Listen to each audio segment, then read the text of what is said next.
Hi SCA, I'm Taylor Cowan. I'm the Director of Education and co-founder of Spirit Tea. Today, our topic is the full-blown spring, a look into the myriad of naturally occurring floral aromas in the tea plant. We're going to do this specifically through the lens of two teas. Eric Chan's Honey Orchid, a Phoenix Wulong Dansong from Guangdong province, and Mr. Lu's Thai Clear Heart number 17, a black tea process made from a Taiwanese cultivar with a special twist. I hope you'll enjoy the teas, and I hope you enjoy the talk. Let's take a look. For our purposes today, we'll be talking about tea proper, the subtropical leafy evergreen shrub, Camellia sinensis. Tea. And not about the droves of other beautiful plants that we can immerse in hot water and drink. And what likely comes to mind when I say flowers and tea first is jasmine tea. And if you're a jasmine fan, I'm sorry, because that's also not quite what we're talking about today. Jasmine tea is created by using the sticky scent memory of a tea plant, a property called hygroscopy.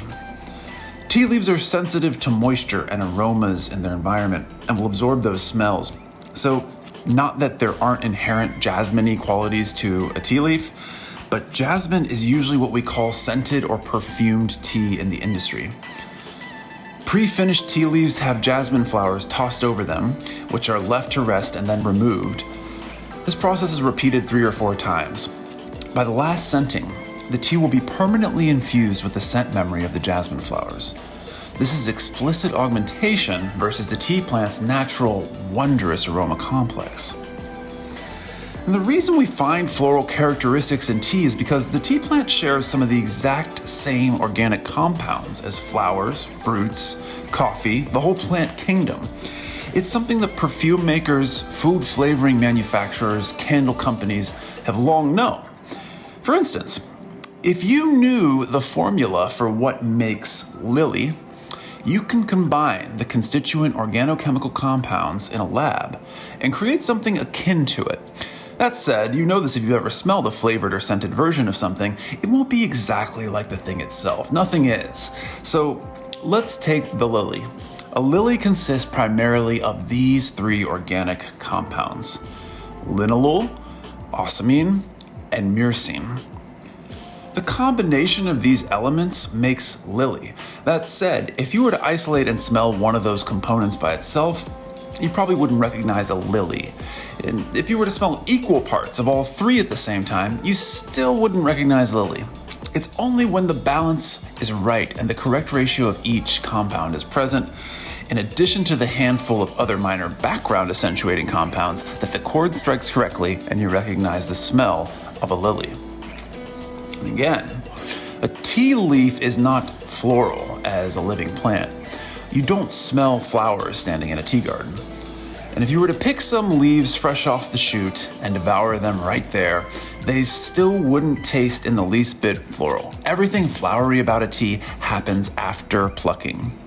A tea producer, depending on how they choose to process that harvest, will be adjusting their process to get the best result from harvest. And that's what I want to talk to you about today. But first, let's zoom in on the tea leaf to see where these lovely florals reside. Have you ever pet your tea? The more curious of us may know, but if you gently touch the surface of certain finished teas like white teas, it's covered in a thin whitish down. A bunch of fuzzy buddies called trichomes. The trichomes shield the youngest growths on a tea plant from intense UV radiation, and at the base of each hair you'll actually find an abundance of oils with natural antibiotic and insect-repelling properties. These oils are where a lot of the floral qualities of the tea plant reside. Now, if we jump off the trichome, we'd land on the cuticle, the upper and lower surface of the tea leaf. The cuticle is covered in wax, helping it keep watertight, and you can actually see this in the waxy sheen of a fresh tea leaf. Cut below the cuticle, you find palisade cells. Now, these are rich with chloroplasts, little organic chemical factories where most of a tea's aroma molecules, including many of the floral compounds, are created. Digging below the palisades, you get to a spongy layer with more space in between things, less cells, less chloroplasts, and big pockets of air where oxygen, carbon dioxide, water, and other friends happily reside. Underlying that, we have the vascular bundles. The bundles give the leaf veins. The bundles are enclosed in lignin, which makes a leaf turgid. The longer it's been nourished on the vine, the later in the plucking season and the more lignin you'll find. But lignin has little to do with floral qualities, so we'll dig a little deeper. To the lowest depths of the tea leaf, here are little holes called stomatal pores, kind of like vents.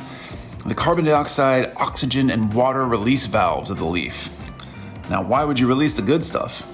Transpiration. When a tea leaf gets hot, it can shed water to keep itself cool. And in a lot of places where tea grows in the world and in the season it's harvested, that's an important process. Seems like pretty routine maintenance, but just how these pores open and close is critical to the development of tea's aroma complex, a coveted cast of characters of which our quarry, our person of interest, the florals, are prominent. A tea leaf snoozes in the pre-dawn.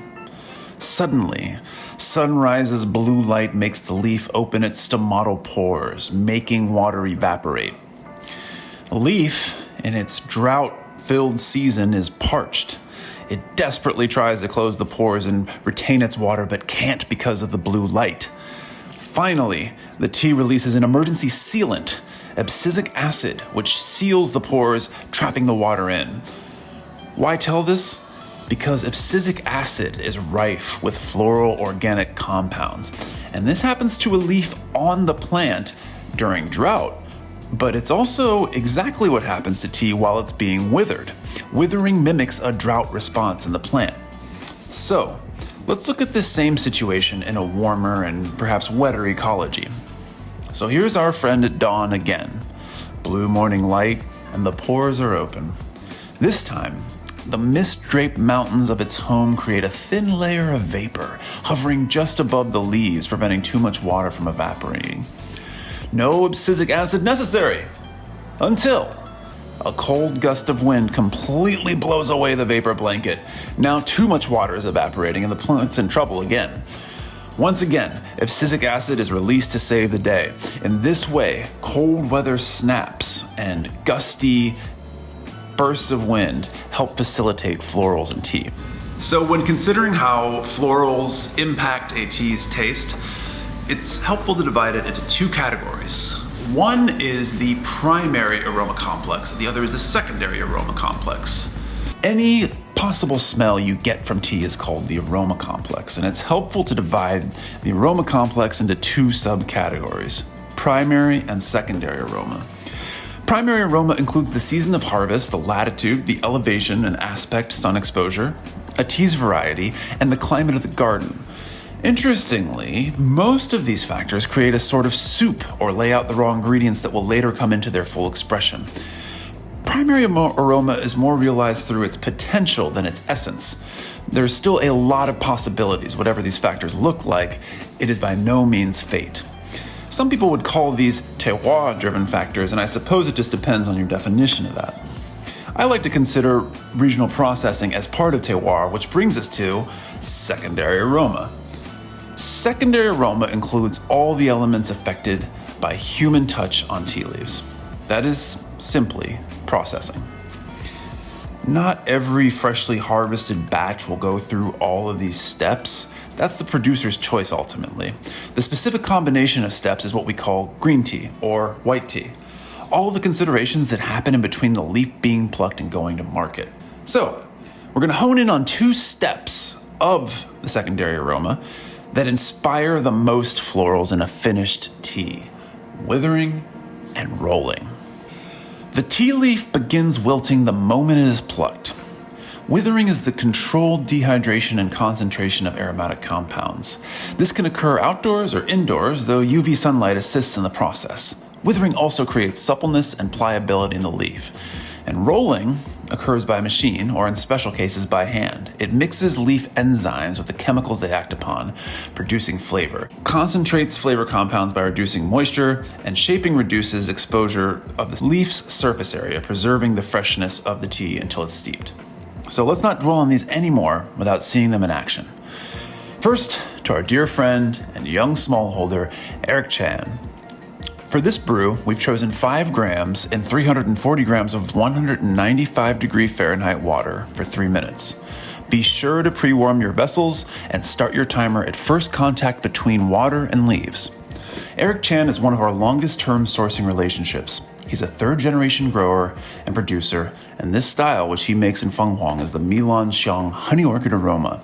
It's a beautiful dance song, expressions of a single cultivar, an example of micro-terroir, all from this small grove. And the trees he harvests from are on average about 60 to 120 years old. One of the strange and enticing compounds that lightly baked aromatic Phoenix oolongs like this one are rich in is indole. Indole is floral and sweet. It's added by perfume makers to turn simple florals into complex, luring ones. It's actually released by night-blooming flowers to attract moths for pollination. In extreme concentrations, it bears saying, indole smells like feces. In tiny concentrations, it's a bewitching floral, and it's created during tea's rolling process. Our understanding of indole and tea is a growing body of knowledge. Now, let's talk about honey and orchid.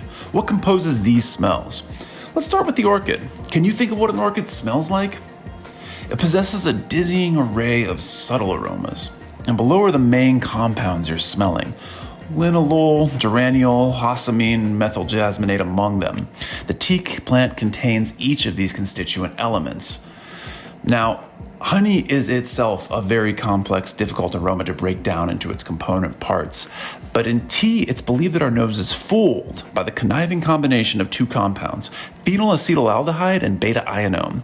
The synthesis of these 2 common building blocks of tea aroma fools our nose into thinking it's honey. Now, for reference, I've listed which step of tea production each of these compounds is expressed. It's humbling and astonishing to think that even though there's no way producers at the time could have known the organic chemistry of the plants that they were growing, they touched on a universal truth. Not only that they had great palates, but that they detected that the tea plant shares the same genetic fabric of other flowers and other fruits on the mountain. The orchid is not only similar to tea, but contains many of the self-same organic compounds that they rely upon for flavor. Here's our tasting guide to Eric Chan's Honey Orchid. Can you taste the lychee or elderflower? Is the aroma of indole there? Now let's try Mr. Liu's Thai Clear Heart. For this brew, we've selected a spec of 5 grams of tea and 340 grams of 195 Fahrenheit water for 2 minutes and 45 seconds, or 3 minutes if you'd like, for consistency's sake. Mr. Liu is a venerable Taiwanese producer, now working in Doma Salong in northern Thailand. We met him a few years ago and were amazed by his steadfast commitment to a pesticide and herbicide-free environment. The tea we're trying is the number 17 cultivar as registered by the Taiwanese Tea Research and Extension Station. Perhaps what we were most surprised by when we were touring his gardens was the sheer amount of an unexpected guest, the tea jacid, Jacobiasca formosana. It's a tiny insect that climbs its way onto tea leaves and nibbles into them, causing a stress response in the tea plant. It releases a sweet-smelling hormone in response to the bug's bite. This hormone fills the air, greatly enhancing the end floral quality of the tea. Now, too many jacids in your garden, and you have a bitter-tasting tea. Too little, and you have no real result. So not only are farmers taking steps to make sure they're getting the response, but that they're getting it in the right measure. Let's look at the bug bite compound response. The hormone the plant releases is meant to attract predators that will come and eat the pests off the leaves. It's composed of hotrianol and 2,6-dimethyl-3,7-octadine 2,6-diol, or DOD for short. And though you can smell a garden where the jacid is feasting, most of the signature peach skin, muscatel, honey, and sweet floral qualities emerge during the rolling process where they are expertly coaxed out by the production lead. Here's our tasting guide for the Thai Clear Heart. Can you detect that bugs bite? Are the muscatel and honeyed florals shining through? How are the aromas of the 2 teas different? Thanks for sticking around the full-blown spring.